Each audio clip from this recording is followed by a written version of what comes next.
الآن.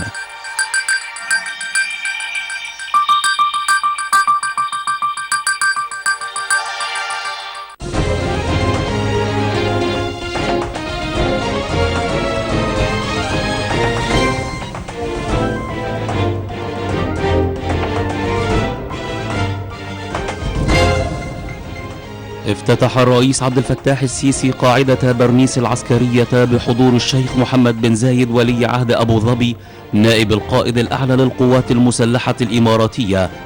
وخلال الافتتاح رفع الرئيس السيسي العلم المصري على قاعدة برنيس العسكرية، والتي تعد أكبر قاعدة عسكرية بمنطقة البحر الأحمر. وتابع السيسي فيلما تسجيليا بعنوان حماية وطن وعروضا جوية، كما شهد الرئيس السيسي المرحلة الختامية لمناورة قادر 2020. ترأس قداسة البابا تودروس الثاني بابا الإسكندرية بطريرك الكرازة المرقسية صباح اليوم قداسة تدشين كنيسة القديس أنبا شنودة رئيس المتوحدين بساحل طهطة، وذلك في إطار زيارته الرعوية لمحافظة سوهاج. وقام قداسة البابا بتدشين مذبح الأنبا شنودة رئيس المتوحدين، ومذبحا آخر على اسم القديسين مار مرقس والبابا أثناسيوس والبابا كيرلس والبابا ديوسقورس، وآخر على اسم القديسين أبو مقار ومكسيموس ودوماديوس وأنبا إشعياء الأوسيني. كما قام قداسته بتدشين مذبح على اسم القديسة العذراء مريم والشهيدة دميانة والأنبا أنطونيوس والأنبا بولا، وأيضا مذبح على اسم القديسين يوسف النجار والأنبا صموئيل المعترف والأنبا بخونيوس وأنبا إبراهام. أعلنت وزارة الخارجية المصرية مواصلة المفاوضات اليوم للتباحث في واشنطن حول كافة جوانب قواعد ملء سد النهضة وتشغيله، وذلك لليوم الثالث على التوالي.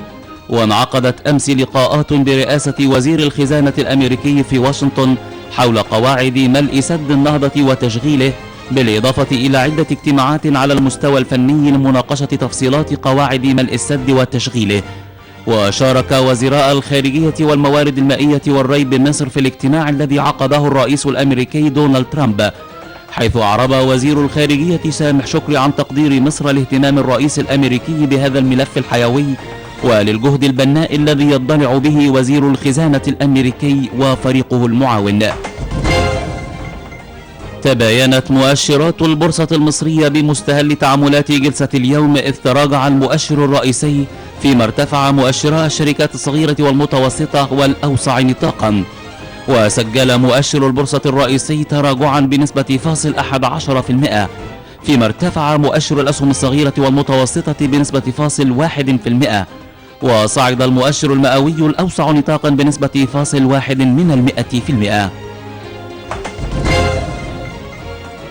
أفادت مصادر بالمعارضة السورية بأن طائرات روسية قصفت عدة بلدات يسيطر عليها مقاتلو المعارضة في إدلب بشمال غرب سوريا للمرة الأولى منذ بدء سريان وقف إطلاق النار مع تركيا قبل يومين. وقالت مصادر إعلامية إن مدينتي خان السبل ومعصران وعدة مدن أخرى في محافظة إدلب استهدفت بعد توقف دام يومين للضربات الجوية على آخر معقل لمقاتلي المعارضة، والذي تعرض للقصف لأكثر من شهر. وجدير بالذكر أن مئات الآلاف من الأشخاص كانوا قد فروا من محافظة إدلب في الأسابيع الأخيرة، حيث قصفت الطائرات الروسية ومدفعية النظام البلدات والقرى. ندد وزير الخارجية الأوروبي جوزيب بوريل بتدخل كل من روسيا وتركيا عسكريا في النزاع الليبي، محذرا من تحول ليبيا إلى سوريا أخرى.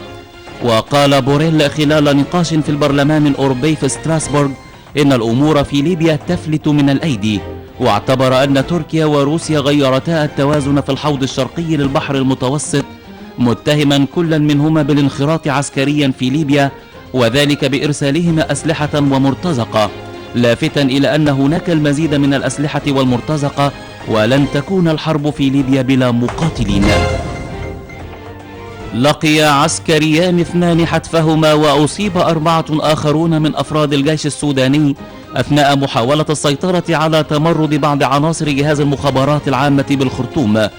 هذا وأعلن رئيس هيئة الأركان بالسودان الفريق أول ركن محمد عثمان الحسين في بيان ألقاه عقب اجتماع رفيع المستوى بمقر القيادة العامة للقوات المسلحة أعلن أن القوات المسلحة والدعم السريع اقتحمت عدة مواقع تمردت فيها قوات من هيئة العمليات التابعة لجهاز المخابرات العامة، ما أدى إلى مقتل عسكريين في صفوف القوات و4 مصابين بينهم ضابطان.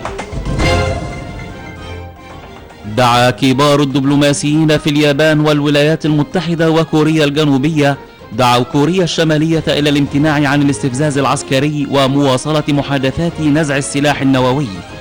هذا وأكد وزير الخارجية الياباني في تصريحات له عقب المناقشات التي عقدها مع نظيريه الأمريكي والكوري الجنوبي أنه تم الاتفاق على أنه ينبغي عدم رفع العقوبات الاقتصادية على الشمال في غياب أي تقدم في المفاوضات، مضيفا أنه تم الاتفاق أيضا على أهمية قيام كوريا الشمالية ببذل جهود إيجابية في المحادثات مع الولايات المتحدة بدلا من المضي في خطوات استفزازية.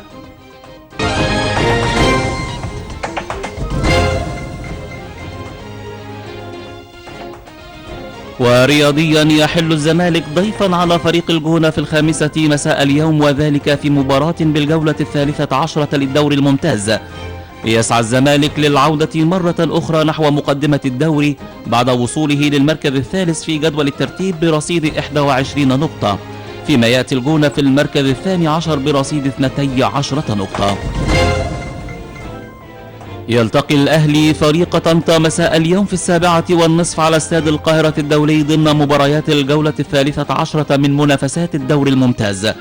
وحقق الأهلي منذ انطلاق الموسم العلامة الكاملة ليتصدر جدول الترتيب برصيد 30 نقطة بعد الانتصار الأخير له على نادي مصر ب3 أهداف مقابل هدف، وهو الفوز العاشر للأهلي على التوالي، فيما يحاول نادي طنطا الفوز بالمباراة للهروب من شبح الهبوط مبكرا بسبب ابتعاده عن متذيل الترتيب بفارق نقطتين فقط.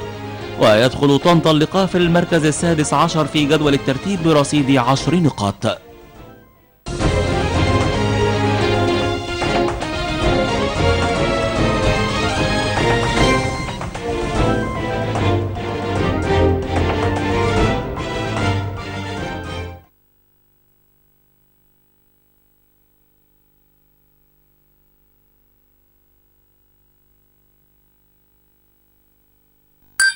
التالي